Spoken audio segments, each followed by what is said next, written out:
Hai, kali ini aku ingin baca bab kedua yang bertajuk Awal Pembalasan dari novel Ku Balas Sakit Hatiku, dan kalian bisa baca novel ini secara penuh di Story On. Untuk lebih cerita menarik, jangan lupa subscribe ya. Pagi ini, Kinan sudah tampak rapi. Tok, tok, tok.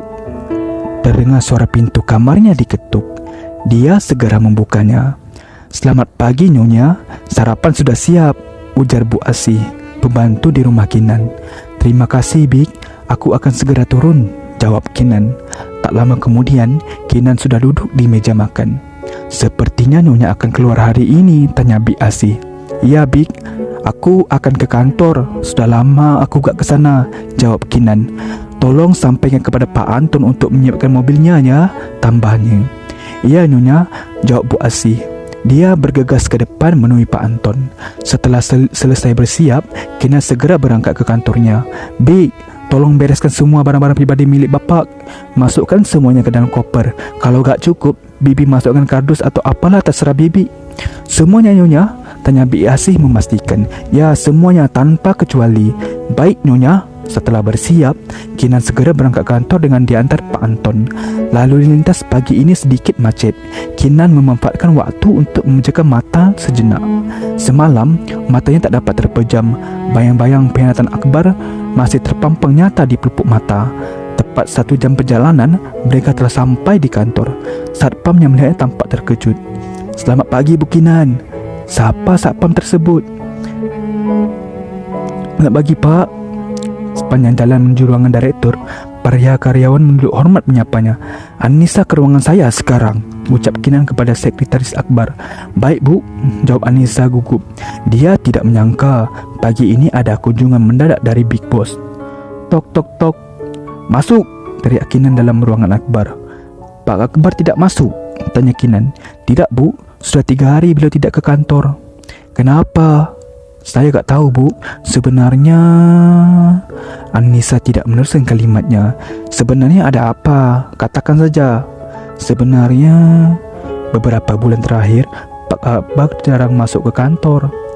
Apa? Bagaimana bisa? Lalu bagaimana dengan semua urusan kantor? Semuanya diserahkan kepada Pak Wisnu Bu, jawab Anissa ragu-ragu. Kinan menghala nafas kasar. Umumkan kepada semua kepala divisi, kita rapat 30 minit lagi. Baik Bu. Mas, Kinan bagaimana? Tanya Rachel. Dia minta cerai, jawab Akbar. Lalu kamu kabulin? Tanya Rachel lagi. Iyalah, mau bagaimana lagi? Memang itu maunya dia. Mas gak nyesel melepas dia? Mas akan lebih menyesal kalau harus melepasi kamu dan anak kita. Rachel tersenyum. Dia bersandar di dada Akbar. Mas gak ke kantor hari ini? Kamu Rachel lagi? Tanya Rachel lagi. Enggak lah, lagi males, sudah ada yang menghandle. Tenang saja. Enak banget ya jadi bos, tinggal ongkong-ongkong saja, uang mengalir sendiri. Akbar tertawa. Tentu saja, semua ini nantinya buat kamu dan anak kita. Kamu mau minta apa saja aku kasih. Terima kasih sayang. Cuk Rachel mengucup pipi Akbar. Sayang, bagaimana kalau hari ini kita belanja untuk kebutuhan anak kita? Busuk Rachel. Boleh juga tuh. Apa kamu gak capek jalan keliling mall dengan perut besar gitu? Tanya Akbar. Enggak dong sayang, kan demi anak kita aku ingin beli sendiri. Penik-penik untuk dia, ujar Rachel sembari mengulus perutnya. Ya udah, siap dulu nih. Habis nih kita berangkat. Siap bos. Pagi ini rapat akan segera dimulai. Seluruh kepala divisi sudah berkumpul. Selamat pagi semua, sapa Kinan kepada stafnya. Selamat pagi Bu, jawab mereka serentak. Di sini saya akan mengumumkan bahawa jabatan direktur mulai hari ini saya ambil alih. Semua laporan harus menggunakan tantangan saya, termasuk penarikan dana perusahaan. Sekarang saya akan minta kalian menyiapkan laporan semua divisi selama 3 bulan terakhir. Saya tunggu di meja saya. Selamat pagi.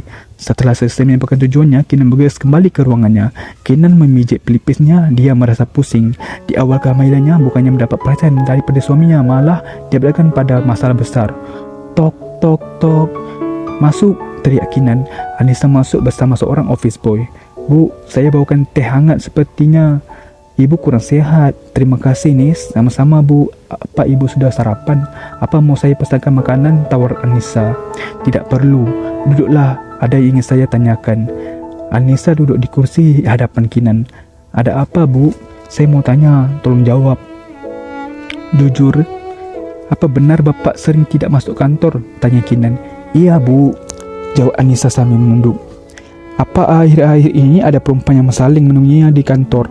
Tanya Kinan lagi. Jangan takut, jawab saja pertanyaan saya dengan jujur, imbuhnya. Sebenarnya sudah cukup lama Bu, wanita itu sering ke sini, jawab Anissa ragu-ragu. Sejak kapan? Sekitar 6 bulan yang lalu. Apa yang dia lakukan di sini? Dia mengaku sebagai kasih Bapak Bu. Bapak melarang kami semua membuka mulut. Kalau tidak, kami akan kehilangan pekerjaan. Maafkan kami Bu, kami tidak berani memberitahu Ibu. Tapi kami senang hari ini Ibu datang ke kantor lagi, ucap Anissa masih menunduk. Mulai sekarang, jangan takut. Tolong laporkan semua hal yang berhubungan dengan Papa. Kamu tidak akan dipecat karena perusahaan ini milik saya. Sebaliknya, kalau ketahuan kamu masih milik kepadanya, aku tak segan-segan memecat kamu dengan tindak hormat. Mengerti kamu? Ya Bu, saya mengerti. Mulai hari ini saya akan menjadi tangan kanan Ibu. Bagus.